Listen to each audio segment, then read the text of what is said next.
अस्सलाम वालेकुम रहमतुल्लाहि वबरकातुहू। दोस्तों, मैं एक मकूले के तहत बात का आगाज करते हुए कहना चाहता हूं कि एक मकूला है हिंदी में कि लेने के देने पड़ गए। उसी चीज को शायर ने कहा है कि लो आप अपने दाम में सयाद आ गया। यानी कि शिकारी अपने ही जालों में फंस जाए, ऐसा बहुत बार आप लोगों ने देखा, सुना और पढ़ा भी होगा। तो ठीक उसी तरह से एक मामला हैदराबाद का। Asaduddin Owaisi, member parliament Asaduddin Owaisi, barrister, जिन्होंने एक एफआईआर दर्ज किया था हीरा ग्रुप ऑफ कंपनीज के खिलाफ, और उसमें उन्होंने अपनी ताकत का, अपनी रोब दबदबा का और अपनी जाहो जलाल और अपनी ताकत का इस्तेमाल करते हुए कंपनी को गलत बयानी के साथ उसको गलत ठहराने की कोशिश की थी। जैसा कि वो ये समझते हैं कि हिंदुस्तान के कानून कवायद, वो अगर बैरिस्टर है तो उनके बाएं हाथ में है।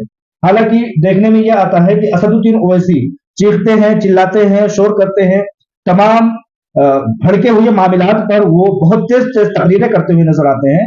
लेकिन वो बैरिस्टर होने के बावजूद आज तक इस काम में नहीं देखे गए हैं कि वो कभी मजलूमों के हक में भी कोई पटिशन दायर करें। हाँ, अगर उनकी जाहो जलाल, उनकी मतलब बैरिस्टरी और उनकी ताकत के खिलाफ अगर किसी पत्रकार ने, किसी सामाजिक कारकुन ने कुछ काम किया और उनको आंच लगी या आंच नहीं भी लगी, तो उन्होंने अपने आप को आंच में महसूस करके उसके ऊपर मुकदमा दर्ज कर दिया। मैं बताना चाहूंगा कि सीएए का जब एहतजाज हो रहा था, तो उसमें चंद एक मुसलमान नौजवान ऐसे थे जो बेचारे बहुत मुतहर्रिक थे, जो आज भी सलाखों के पीछे हैं, जेलों में बेचारे अपनी बेगुनाही के बावजूद भी वो फंसे पड़े हैं। लेकिन असदुद्दीन ओवैसी जो कि बैरिस्टर हैं, बैरिस्टर असदुद्दीन ओवैसी जो कौम का दर्द बताते हैं कि हमारे दिल में बहुत कौम का दर्द है। अगर ये अंदाजा लगाना चाहे कोई कि उनके सीने में कितना दर्द है कौम का, तो ये ऐसा कोई पैमाना नहीं बचा है। लेकिन उस पैमाने को मैं आईना दिखाने होते हुए, आईना दिखाते हुए ये बताना चाहता हूं कि आज तक उन्होंने चीखने चिल्लाने और शोर मचाने और ज्वलनशील मुद्दों पर भड़काऊ भाषण देने के अलावा आज तक उन्होंने कुछ नहीं किया है।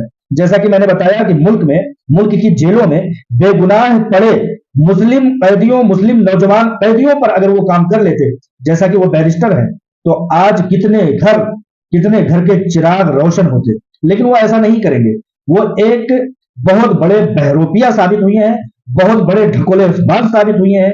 मैं ये सब बातें एक अलग रुख की तरफ नहीं ले जाना चाहता हूं, लेकिन बताना यह चाहता हूं कि असदुद्दीन ओवैसी की झूठी शान पर अगर जर्रा बराबर भी आंच आती हुई दिखाई देती है, तो वो सबसे पहले मुकदमे की तरफ बढ़ते हैं, एफआईआर की तरफ बढ़ते हैं। जैसा कि आप लोगों को मालूम होगा कि मुझ नाचीज को लिखने, पढ़ने और खबरों को आवाज उठाने की पादाश में मुझ पर भी 5 एफआईआर उन्होंने हैदराबाद में दर्ज की हुई है।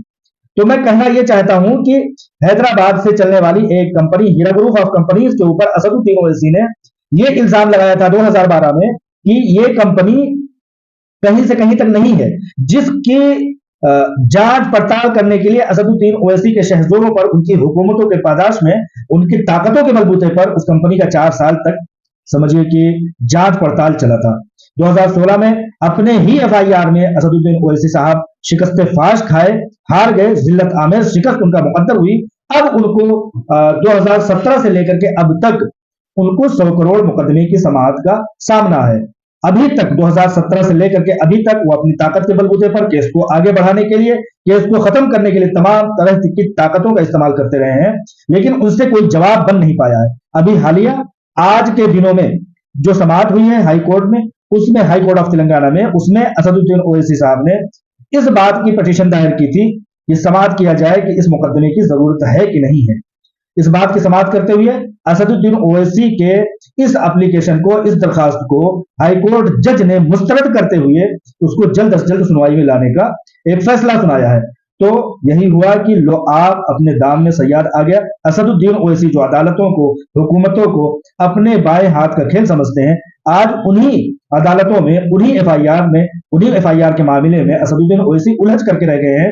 जैसा कि 2019 में आलमा डॉक्टर नौरीना शेख साहिबा को उन्होंने अपने ताकतों के बलबूते पर उनके खिलाफ साजिशें करके उनके खिलाफ उनकी कंपनी को तोड़ने की कोशिश की, लेकिन उनका ये डर कि असदुद्दीन ओवैसी के सामने या असदुद्दीन ओवैसी के शहर में अगर कोई आता है तो असदुद्दीन ओवैसी को शिकस्त फाश होगा। और खास तौर से आलमा doctor Naurina Sheikh Heera group of companies की CEO, all India Mahila empowerment party की कुल हिंद सदर अगर आती हैं, तो असदुद्दीन ओवैसी को उसमें शिकस्त फाश होगी, इसलिए उन्होंने बड़े शौक और शौक से एक मुकदमा दर्ज किया था। उस मुकदमे में उनको शिकस्त फाश हुई। अब जबकि 100 करोड़ रुपए की मानहानि का केस उनके ऊपर दर्ज है, तो उसको मुस्तरद करने को, उसको मुलतवी करने के लिए असदुद्दीन ओवैसी दर दर की ठोकरें खा रहे हैं, दर दर की जगह जगह की जाकर के वो अपने मत्थे टेक रहे हैं और तरह तरह के एप्लीकेशन हाईकोर्ट में दाखिल कर रहे हैं कि इस केस को मुस्तरद कर दिया जाए।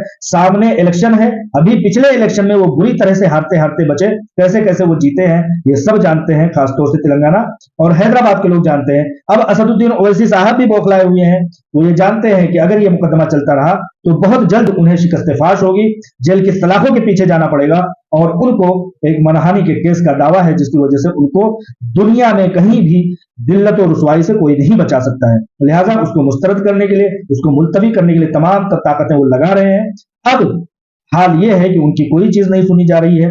जो जिस कोर्ट और कचहरी को वो अपने बाएं हाथ के खेल समझ रहे थे, उन्हीं लोगों ने उनको आईना दिखाने का काम शुरू कर दिया है। बहुत जल्द ऐसा आएगा कि असदुद्दीन ओवैसी अपनी मेंबर पार्लियामेंट की सीट को खो बैठेंगे और उनकी जिल्लत आमेज शिकस्त उनको मुंह छुपाने का, मुल्क में क्या दुनिया में कहीं उनको मुंह छुपाने का कोई जगह मैसर नहीं होगा। और ऐसे लोगों के साथ ऐसा ही होना चाहिए कि मुल्क के मुसलमानों को बढ़ते हुए देखकर अगर वो अपनी ताकत आजमाई करते हैं, मुल्क के मुसलमानों को अगर बढ़ते हुए वो देख नहीं सकते हैं, तो वक्त इस बात का आ पहुंचा है कि अवाम कोर्ट कचहरी और तमाम तरह के कानून कवायद उनके गुनाहों का एहतसाब करे और वो जिस लायक हैं उस लायक उनको कैफिर किरदार तक पहुंच करके वो जिस भी चीज को अफोर्ड करते हैं, जिस भी चीज के मुस्तहिक हैं, उसका उनके खिलाफ फैसला सुनाया जाए, फैसला सादिर किया जाए। लो आप अपने दाम में सयाद आ गए।